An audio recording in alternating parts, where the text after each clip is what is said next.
Olá pessoal, o tema de nossa aula de hoje é calor e suas manifestações. Então, para a gente falar de calor e suas manifestações, precisamos falar de alguns conceitos, entre eles o de temperatura. Então, até o final da aula, esperamos que ao final dessa aula nós tenhamos alcançado alguns dos nossos objetivos, que é relacionar o calor com a temperatura, encontrar a relação do seu dia a dia, os conceitos que nós usamos no dia a dia, o conceito científico, também compreender como se mede a temperatura, em que escalas utilizaremos, ou quais escalas utilizaremos, e também relacionar as situações do dia a dia com os conceitos trabalhados. Conforme a gente iniciou a nossa conversa, não dá para falar de calor sem antes falar de temperatura, ou, na verdade, correlacionar com temperatura.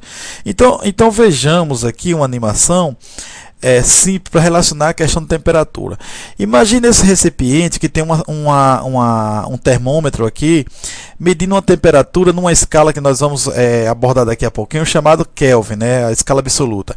No momento está 13 graus Kelvin, observem aqui acima, e essa substância aqui, essas bolinhas azuis, eu vou colocar aqui, escolher água. Certo? Pronto, agora está as moléculas de água, observem, o oxigênio e os dois hidrogênio, e no estado sólido, ok? Pronto. Então veja, ela já tem uma agitação térmica, já existe uma agitação natural. Então, à medida que eu mover este ponteiro aqui, vou mover para elevar a temperatura. Veja o que vai acontecer, tá? A temperatura aqui está 157 Kelvin, né? Vamos elevar essa temperatura um pouquinho, 165, 180, 200, 207 graus. O que você pode observar aqui dessas moléculas? Se não observou ainda, olhem fixamente para as moléculas e veja o que vai acontecer à medida que eu estou cedendo energia. Observe que o que está acontecendo com o movimento dessas moléculas é que elas estão ficando cada vez mais agitadas. Logicamente, a temperatura elevou. Então, eu posso sintetizar e dizer que temperatura é a medida ou é a grandeza física que mede o grau de agitação dessas moléculas. Quanto mais agitada estiverem, maior vai ser a temperatura. Vejamos a seguinte situação. Vamos aumentar mais um pouco e ver o que vai acontecer com essas moléculas. Essa agitação está aumentando cada vez mais, 308 graus Kelvin. Vai aumentando essa agitação. Muito bem. Observe que já está numa situação bem mais agitada, a temperatura cada vez mais elevada. E essa temperatura também interfere na mudança do estado físico. Se você elevar mais um pouquinho, ele já está no estado líquido, olha, já está no estado mais aleatório, maior agitação. Se você aumentar mais um pouco essa temperatura, observem que essas moléculas vão se desprender e vão se mover cada vez mais livremente. Então, esse aqui seria o estado gasoso. Mas, enfim, o fato que não interessa nesse primeiro momento é observar que quanto maior a temperatura, maior a agitação. Então, nós podemos definir temperatura como sendo uma grandeza física que indica o estado de agitação das partículas que constituem um corpo. Que partículas são essas? São as moléculas, conforme a figura anterior. Então, conforme já chamamos a atenção, quanto maior essa agitação, maior é a temperatura. E essa agitação, ou seja, temperatura, perdão, ela define justamente o estado físico, né, de sólido, líquido e gasoso, que nós veremos em outro momento mais à frente, eles separados. Mas muito bem. A gente fala de temperatura e no dia a dia a gente costuma dizer está quente, a temperatura está elevada, está fazendo calor. Então são termos que nós usamos na linguagem do dia a dia. Mas cientificamente, calor tem o mesmo sentido de temperatura ou o mesmo sentido que nós usamos no dia a dia? Então veja só, calor para a física é o seguinte. Então imagina dois corpos A e B, onde o corpo A tem uma temperatura maior do que o corpo B. Imagina, sei lá, 80 graus Celsius aqui e 60 graus Celsius aqui, por exemplo. O que acontece é o seguinte, eu costumo dizer que se você deixa um copo de café quente sobre a mesa e sai para atender um telefonema, por exemplo, quando você voltar, esse café ou a temperatura desse café está um pouco mais baixa. Por quê? Porque ele estaria em uma temperatura inicialmente mais elevada do que o ambiente, então espontaneamente ele vai perder energia para o ambiente. Quando ele está perdendo energia para o ambiente, ele está essa energia, ou o nome dado ao processo dessa troca de energia, é o que eu chamo de calor. Então, nesse nosso caso aqui, calor é o nome dado ao processo de troca de energia entre dois ou mais corpos, nesse nosso exemplo aqui, dois corpos, que esteja inicialmente a uma diferente temperatura. Tá certo? Se os dois corpos tiverem a mesma temperatura, não haverá troca de energia, logo não existe calor. Então, perceba que esse conceito de calor, ele difere do que nós chamamos de calor no dia a dia. O que nós chamamos de calor no dia a dia está muito mais atribuído a um conceito chamado de sensação térmica do que o de calor mais propriamente dito, ok? Então aqui observe essa informação. O calor sempre é transferido espontaneamente do corpo mais quente, ou seja, maior temperatura, para o corpo de menor temperatura. Muito bem. Só lembrando, veja novamente essas duas figuras ilustrativas, A e B. A está representando um corpo de uma temperatura mais elevada, B de uma temperatura mais baixa. Então, com o passar do tempo, A vai perdendo energia e B vai recebendo essa energia. Então, enquanto um decresce, o outro cresce, de forma que vai chegar a um patamar que os dois atingem a mesma temperatura. Nesse momento que atinge a mesma temperatura, os corpos estão em equilíbrio térmico.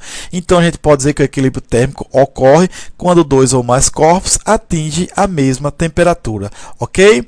Então, a pergunta básica que a gente pode fazer é o seguinte: por que quando você precisa usar o termômetro, coloca o termômetro em contato com o corpo e tem que esperar um certo tempo? E a resposta está atribuída justamente a equilíbrio térmico. Quer dizer o seguinte, que o termômetro está a temperatura ambiente, colocada em contato com o seu corpo, que está a temperatura mais elevada do que o ambiente. Então, o seu corpo tem maior temperatura, vai perder ou ceder energia para o termômetro, e o termômetro vai ganhar essa energia, vai aumentando a temperatura, até chegar a um certo momento que atinge a mesma temperatura tanto o seu corpo quanto o termômetro, portanto não há mais troca de calor, e você pega o termômetro e analisa de forma indireta, tá certo?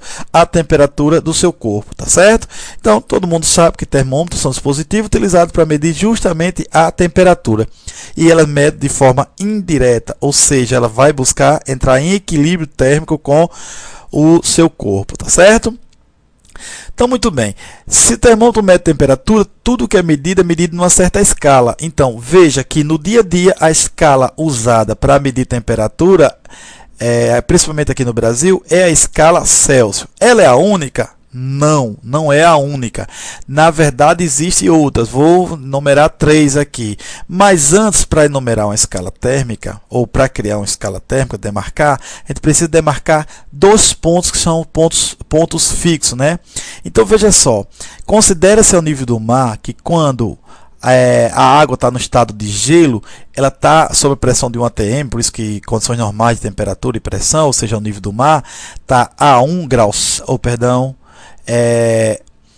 ao nível do mar. Quando a água está no estado de gelo, a gente associa essa temperatura a 0 graus Celsius, ok?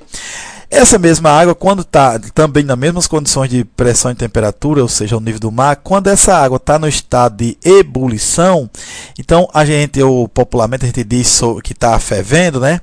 Essa água está a uma temperatura de 100 graus Celsius. Então, observe que nós demarcamos pontos fixos para essa temperatura. É como se a gente demarcasse uma reta aqui.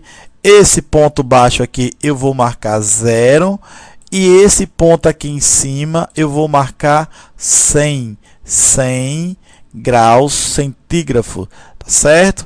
Então, essas são as condições para a gente demarcar os pontos fixos, ou os pontos fixos de um termômetro, ok? Muito bem. Qualquer termômetro vai obedecer essa sequência, ou seja, tem um ponto fixo para o gelo e um ponto fixo para a água. O que vai diferir de um para outro? Para a escala Celsius, o ponto fixo do gelo é 0 graus. Para o ponto de ebulição da água, são 100 graus. Para outras escalas, nós veremos a seguir. Veja só. A escala Celsius, conforme eu falei, 0 para o ponto de gelo, 100 para o ponto de vapor. Na escala Fahrenheit, temos 32 graus para o ponto de gelo, ou seja, quando for 0 na nossa escala Celsius, é 32 na escala Fahrenheit. E 212 para o ponto de vapor, ou de ebulição da água. Então, veja, Quando for 100 graus na escala Celsius, é 212 na escala Fahrenheit. Já na escala Kelvin, também chamada escala absoluta, ela adquire as seguintes situações, ou seja, para o ponto fixo do gelo, 273 Kelvin. Para o ponto de vapor da água, 373 Kelvin, ok? Tá claro isso? Muito bem. Essa escala é chamada escala absoluta. Por que escala absoluta? Veja, a escala Celsius, a gente conhece no dia a dia que existe temperaturas negativas. Nossa geladeira, por exemplo, é -3, -4, -5 graus, assim por diante, ou seja, abaixo de zero. Na escala Fahrenheit também existem valores abaixo de zero. Na escala Kelvin não existe valores abaixo de zero. O menor valor possível seria justamente o nosso zero, ok? O zero na escala absoluta. Possível entre aspas. Por que é possível entre aspas? Porque, na verdade, nunca se atingiu o valor zero absoluto. E aí isso está de acordo com aquele conceito inicial de temperatura, quando diz que temperatura é a grandeza física que mede o grau de agitação das moléculas. Isso implica dizer que se eu assumir que chegou-se ao zero absoluto, chegou que numa morte térmica, ou seja, molécula totalmente parada, e a gente sabe que isso não é possível, tá ok? Deixa eu ver se eu resolvo esse problema aqui, apagar isso aqui.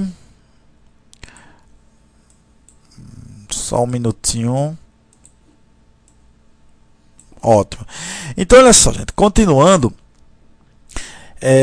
nós sabemos que no dia a dia a gente tem que enfrentar algumas situações a título de conhecimento. Quem viaja, por exemplo, para os Estados Unidos já deve ter visto que lá chega e está 68 graus Celsius, e aí, Fahrenheit. E aí você fica naquela dúvida, o que quer dizer isso na verdade, né? A gente sabe que zero na nossa escala equivale a 32 na escala deles. Então, para isso, existe uma relação entre essas escalas. E a relação é o seguinte: nós vamos pegar este pedaço e dividir para esse pedaço e fazer o tudo disso, para todas as três. Então, vamos lá. Vamos pegar TC menos zero sobre 100 menos zero, ou seja, se esse está para esse também está para esse. Então vamos lá, isso vai ser igual, vamos lá, então vai ficar o que? TF menos 32 dividido para 212 menos 32, ok? Isso igual, vamos lá para Kelvin, a temperatura em Kelvin, eu vou colocar aqui TK menos 273 dividido para 373 menos 273. Daqui, gente, o que a gente pode resolver é os denominadores. Então, vamos lá. TC menos zero é o próprio TC. 100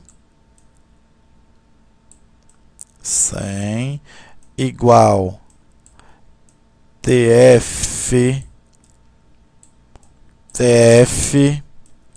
menos 32 dividido para 180. E aqui TK menos 273 dividido para 100. Gente, pegando agora os denominadores, vamos procurar o MDC aqui. No caso, 20 dá para dividir todos eles, bonitinho. Então, vamos reescrever essa equação da seguinte forma: TC sobre 5 igual TF menos 32 sobre 9 igual a TK menos 273 dividido por 5. Pronto, basta você agrupar duas a duas. Se você agrupa as duas primeiras, por exemplo, você vai ter uma relação que vai estar aqui no lado direito, né? Se agrupa as duas primeiras, dá isso aqui, ó, TC ou C sobre 5 igual a TF menos 32 sobre 9, vai ter que encontrar uma relação. E aí, se você agrupar as duas últimas, você vai ter TF menos 32 sobre 9 igual a TK, que eu esqueci de colocar aqui, TK menos 273 sobre 5. E se você pegar as duas primeiras, TC igual a TK menos 273, porque o 5 corta com 5. Então, nós chegamos às equações que relaciona essas escalas. Para que serve isso? Para o seguinte, imagine que alguém deu 20 graus Celsius. Vamos pegar um exemplo aqui, olha.